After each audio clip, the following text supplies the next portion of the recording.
Kwame atua pema bransa medu kata wire en. Okay, FM 101.7. Na yenko anyway. When I'm for calling so amankwa. Chairman, Government Assurances Committee of Parliament, Vice Chair, Committee on Defence and Interior. Masaya mrasebe gania wojina woma menhia mpesua so MPPD mu. Anti agibano no memo ache. Yene abra kwame. Na boko de. Yankopon ado. Kwame komase fo afio. Anyu anya me wo hoba next week kura an. O se ubana yeko baya. Engofo otwibirabu agya me too much. Ono mama ba uncha no peyi a eye boko. Wetie wo fa ya mo afifa ponko. Ba ko a waka ne se. Do mi fan feed do odi twa ato. Mo ye dan yi o. Mudi pusakente makora moko. Akaboso me nso na moko. Na moko a moko no so no. Ni nyina agina se amamu no enkoyie. Na nse kura mampani hospital so obesie no wose boso me nso. Enya ade abetumi aban betumi ayo. Afei na nse ya kase social gathering ni social distance ni nyina yenye. Observe sa protocols no. Enso so na bamba adwuma yefo eyemo abai ama kwan se wo mu nkosi hini wa kropon eno nso eka ho ene ensama wodo bebre waboro so wadama ogene sei Yo me dase bakwame na mame mfa kwanya so na menchi aga na menyina zanze ofie hode ho na Ghana kasa ho na Ghana susutie na menchi no fadisho motie yen anopa nyina so na Ghana mampenyini na pamfo me ofade ya bopo nkode kwame ade ba ko the secret ba ko de ze when ejaje de ho sa wo fidie ne zo a de aka bi afufu no kodi o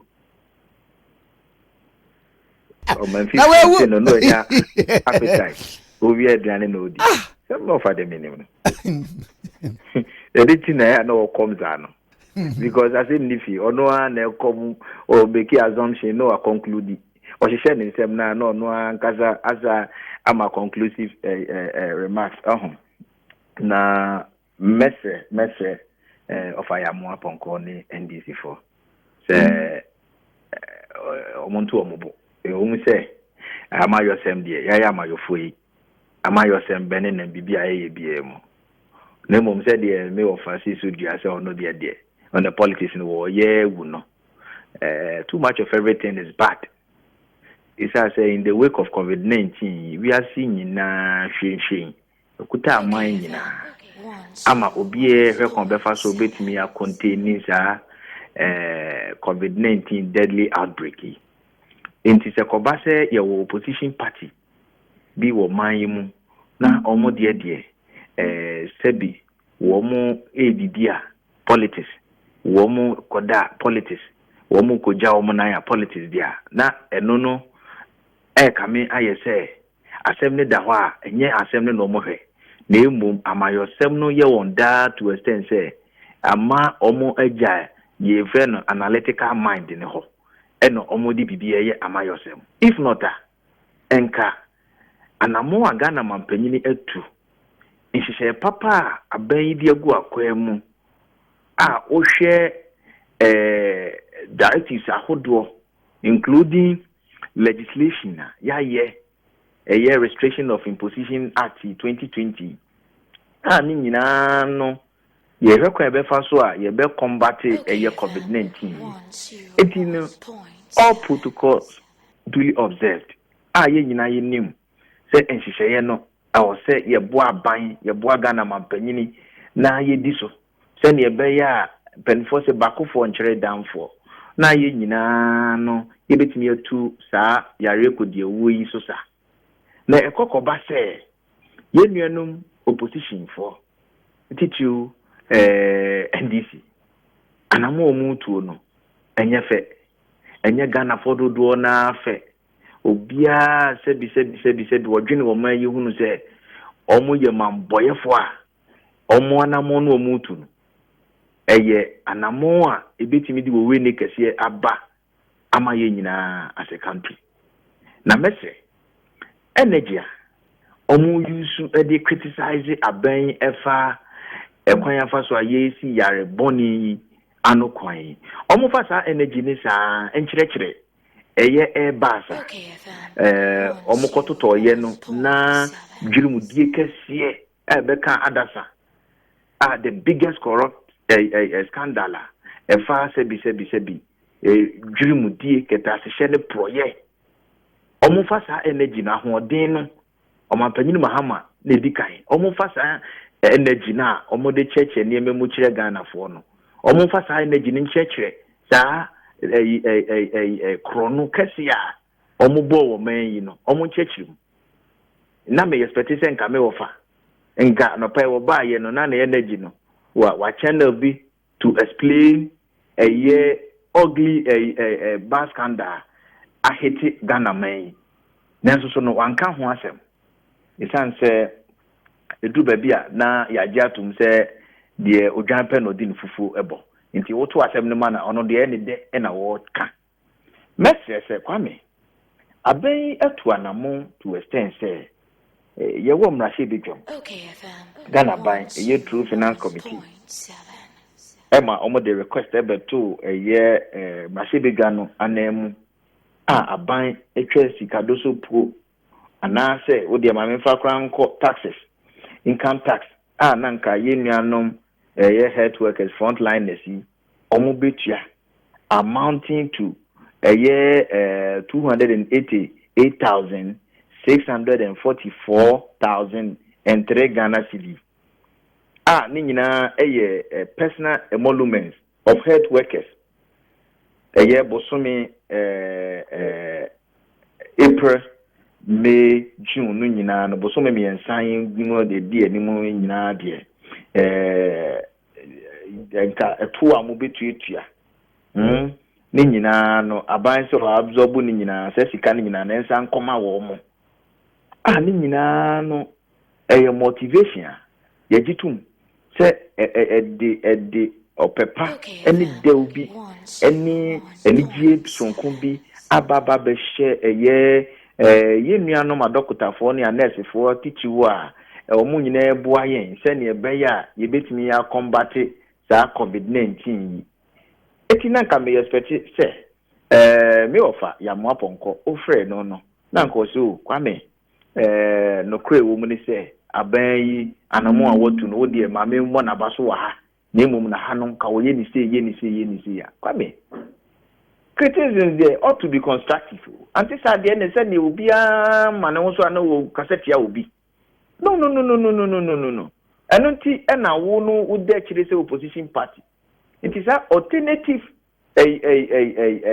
measures a wo no uba ban na chia na wo di aba na emum anya se bi a what is say ye keka na oka bi ne se ni ti no wo de aban ni ye bi anya wo fe entime masa da ye wa na mo bi a se bi penfo se bi aboa we kro o edi anemia o nenkra da bebo a kwame hello me too ane tempen for kan se aboa bi anemia o nenkaida ntisa enti eye den anamo aban tu from the one over televised national addresser Ghana mampanyini edi abeto oman yi nyina anim nempre nwotwe so wahye yen baby a yadru and as the commander in chief of the Ghana Armed Forces omampanyini oman ya tutu yen borders in wabra yen nyina no kra no wode sanhye ne ba no na bibire mu ha na oman bia emo ne hompim say there's a need kra say bia obe closing the border because na so odwene kon kan ni ntino ohunu say da bi yare no the initial stage nyina ye imported cases and sign a trigger to community spread enunti na ho be hia se ye bebo ban na yesi ban se ne be obi mfa ne ntansa MSI oman no na onya omampanyini a otu anamo wati sei owie wasa adwene wa hunu se da bi mame pensi achi ba bi a sebi eno nso so no me de bebo wo mo a wo mo tiesim se o mo boa ya am yetimi etu sa yare boni we ase ɔmanpanyin de san hyehyɛ ni nyinaa aguo ɔmanpanyin ɛsan adwene ɔman ne ho sɛ da bi nsuo tɔ so ɛfɔ mɔden because yɛn nyinaa yɛnim saa novel coronavirus disease ne sɛ ne nti ɛneɛ mamanfoɔ mɛma mo nsuo bɛgyina ɔman nim as ɔmanpanyin a me ɛna sɛ bi meyɛ ɔsahene na deɛ fɛ ne relief no mɛdi bi ato hɔ etu hwɛ saa intervention ɔmanpanyin ɛde baayɛ na ne nyinaa no ɛyɛ ade a ahokyere anka bɛba yɛn so no dodoɔ naa no wate so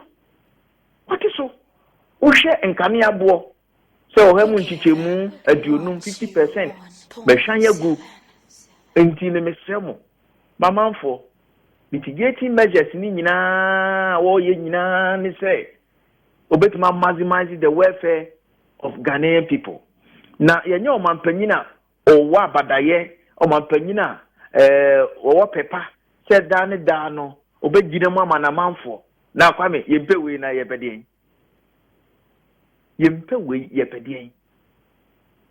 elsewhere and opposition party ni nyinaa will come together na ɔmaka sɛ da bi anamɔn aban yɛ kuri deɛ yɛn nyinaa yɛnhyira no na wondi anim na nka abatoɔ no koraa no nka yɛmfa ho tensɛn baabi ansa ɛnso so no sɛ deɛ me ɔfa yamoa ɛka sɛ so deɛ wɔda korɔ the politics na ɛda ɛno nti no ɛbɛdɛn koraa na saa adwene yɛaba ne tim deɛ tiɛ ne sɛ deɛ anamɔ aban ne tuo biara ɔbɛyɛ namayɔsɛm electoral commission anamɔ a wɔtu biara ɛyɛ amayɔsɛm ma no na ya omakeka nneɛma bɔ mu saa eti kwame mɛsɛ sɛ NDC for sɛ Ghana for nyinaa wɔ short memories ne sɛ ne nti no ne yɛ a ɛne adeɛ ɔmo de yɛ fɛ mu ya ɛdi dum so bɛtaa yɛ so ɛma nnwuma gu yɛ mmeranteɛ ne mabaawa ɛwɔ man wei mu yɛ nuanom a wɔn mo sɛ bi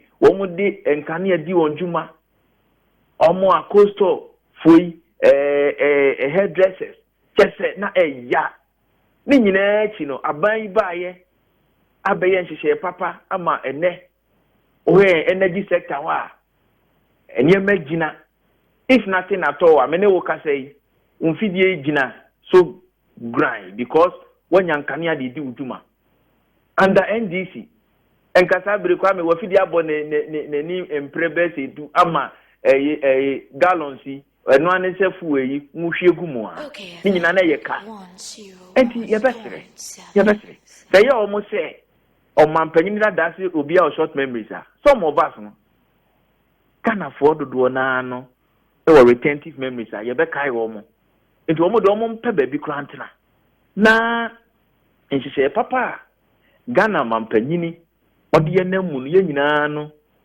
ye boni chidom ye jitum ye danamwachi ne yedie mesese obia endi protocols ahodo a ye di agu akwan mu no na sebi enkoba se ye hihya na ebi suso edwirigu maka and I'm on record so we are lucky to have His Excellency the President of the Republic Nana Addo Dankwa Akufo-Addo in this crisis period here ye nyina ye nim se COVID-19 yi abe hantan na taban ewo amansan so no senka yo mampanyini dada mahama enna nyame mpamu sabri nkoye Ghana mampanyina kwame ka abo bi ache yawe na ye ni kromo ha si year 2015 emra cholera outbreak eti atese ewo nkramam nko awo Greater Accra enipa omo hire omo enkwa eburu 200 cholera epeku enu ye yi o enu ye nkrankwa ipa ni nyina ono no preside ye as president of this country enti dey no person ka kire ye enne ye nyina ye nim say yare we say de hwenhwen ekura man bi amma bi mu ntime nso ano. And if you look at advanced democracies over countries that said be womako wanim eba abrabo ma bobra omo sikase mosro. Even if you look at Italy Italy, health infrastructure is one of the best in this world. As also share, a true baby no cry no na president in issue. The cabinet ministers issue. Nanso so no ni nyina chi no. Yare yi susu unity e wo man we mu no. Enyina ye nim hyehyɛ ya aban yi de agu akwan mu. Sane ebe ya entre mane mmoro so nkɔgye yensem. Na wanya bibia ma wase gya abɔ ne kro no. Ana sɛ ndizi na te so dia sabre kwame nka me nze nka manya hode ne okasa do pe. Ka dia afɔre ye ho te sese bi adwonwo. Nanso ni nyina achi no. Nyame mre ne mre pa. Sɛ ne nyame nim sɛ ebre bi sɛ bibi sɛ be yi ne ti na emum ye hia akandifo papa. Ye hia akandifo omo dwene konkan. Akandifo a omo enim sɛ ye ye sɛ ya. Ɛne ye betimi ya boa na ya free sa ohaw nim no. Eti mase. Honorable. Mama ye nyina precaution measures awodoa including advice from experts, health experts. Agana mampanyini ono daya no omodi egu ye nimu no. Mama ye di so. Na esi wo ekropon no. Installation of a chief Kwame Meboa. Ane. Yes. Kwame. There was security implications debre. Na from what I said, basa na ya na Nikano. Me trying so kakra because meaning said the matter is still under investigation. Me trying am a report na ready. Na me submit my expressing my opinion. Send ye bear because me no kasa ha no de me who be as vice chairman on defense and interior of Ghana's parliament. Na asem no de ba beto ye pona no. Na afi ni free ho no. De me pese me so me kana maka. Esan say emra ene ye de ye adwuma obi nso nchen emra no na se nyina ye na ayi honorable ansa ne meba so o make key point bi say senka NDC net so a nka okura nka ka ni ba bi gina but when you are in opposition NDC te so say na o da so parliament now o da so your callings ba kwa me say yare ho asem na make me boa yare ana cholera unity no but now say mfia afebo asem na make on within shortest possible time no na nipa a wo ma free mu nkwa no na eburo ahenu more than 200 yes entino say omampanyini bagina omampanyini da ba na obetoto ayampia e di bibi be hye ye ntimu say ana nwoma no no momu nanka wote so a enkobe say ya na in fact abofno esan say ebasa na it brings memories e kaka me niema bi a ono no te ho ne course enti no ono no de oni moral right say ono momu no beba di na no beba betu ama na no abene se say de ono momu na nke wo a ngo betima ye nhihye bi a sabi ebebro nhihye papa ye nyina no ye huni esan say yese na anu asemunti e na bo aserewa oje ne baagura no enani ato nchen me ono na breso no me mani hunu bi me mani hunu bi enti no se wantimi anya hye papa bia enya fei no ono no ba be cheche eniema mu ti se de enko no mu na okura sebe afenana enko obeyesi mesre no wowu a nani ka na menem wowu a nani ka na menem na ye maga na mampanyini sound mind to operate. Esan say ye ni aso adwuma pa woye enti kwame basa sisu dua bio senka NDC aban na wo sisi ya kwame kanya ne say be inframa guso e fire ho in the wake of COVID-19. I'm more convinced but at least you know the flag bearer of the NDC and the former president say watch chenie man efforts a won bekie what the PPC call wo ye say yenum ni ade it at least in sanko also a enko be ye more than this and at least one so ye bi ana kwa me ya danko dadade hwe wotie ekwan be mo a wo che no me mani di na chi papa no wi a na aba be double amona wakwakoche no figure no na afi o masa exaggerate what did you call how did you call kwame so far the padodo they were the sound shade ni hu adansi o no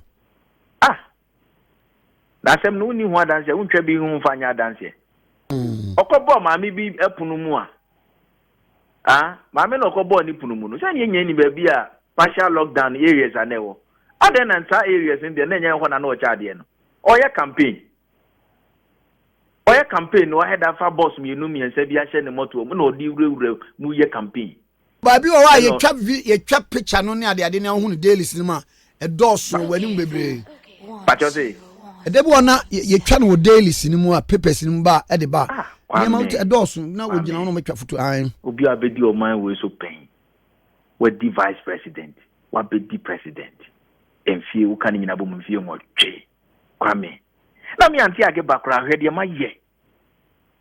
Kwame, mi anti age ba o. Hwe sanitizers ama che. Hwe Veronica Bakes. Stance ahodo. Hwe sika dru baby cha me so minim unim sika nyina na me de che vulnerables kwa me mpo e ka ma bono enye kaketwa eti ne obi opeso odi o man ni nyina so na hwehwe bi kura o man na o kire ne do kakra ne do na o kire no obi an o kirifo asempa kodo na emomu no commentary a NDC for no man no ene niama na odichen ebobra facts bin kase de wo ye na obi ani so watu ntimi me penti picture bi te said ye sebi aban na wote so no anamo a wo tuo no ono opposition leader nanamo no a watuo no momu no esu chen aban ne de no ene de asem we de ekoka ne henefa kana mampanyini ede eye presidential food supply program eto ho na osi ompese ye no partisan they said it was the clergy any imams na to ano o share lockdown areas in nyina greater Accra, greater Kumasi and its contiguous areas in nyina na kwame eye imams any asofo benifo ena food depot ni nyina na mo de da no as coordinators kwame kana mampanyini si yem fidi nipa be over 400,000 enye nipa ketwa etite Ghana mampanyin dada okay kan niema a wabo mu na se otimi fidi enipa kwame 400 so mo de meche no sebi apart from bia 400 bi no otimi atoto fried rice ni eyi bi ama wo mo no kwame me ma cheduane ama nipa more than that eye me ame sebi me personal money enye me common fund enye yi me personal money kwame eti di asem no mo ka kire yen no edi asem no mo ka kire the propaganda o mo attach with gesture sebi omo ye mampanyin dada obi agitum so o ko ha o de ade we command we no na mo no ye nyina ya hwebi mo amusa de ba TV so camera see de so na ya hwebi na mo wie na mo san quadruple items now they call you know in terms of percentage. I hope I saw me saying deception here too much. Why are they misleading Ghanaians? Okay. No cry your back up. A nipa be more crown, they are not seeking for political office. Omwa chire omodo opinion kofa by. Dr. Kwame Despite. Any ninia. Dr. Ofori Sapon Beboa. Ai. Pachai. Bet me akeka asante mind there because the one that me free I can speak for be a mention of so. Anyina ni. Anamoa otikoko so nana say to the second onana na make asa no pay. Nyane awodo. Kwame, epanifo we mu nyina akire omodo.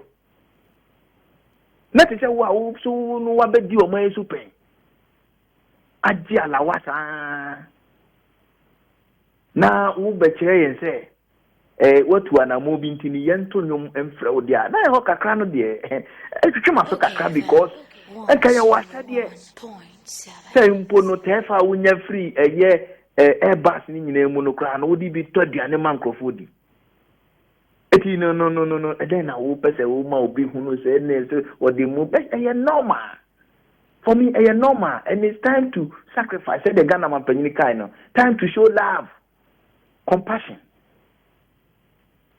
a service to mankind it is anyama way there Oba besia wo yes of maame so penny bad better prayer ministry one for 100,000 amba ma vida one for 100,000 amba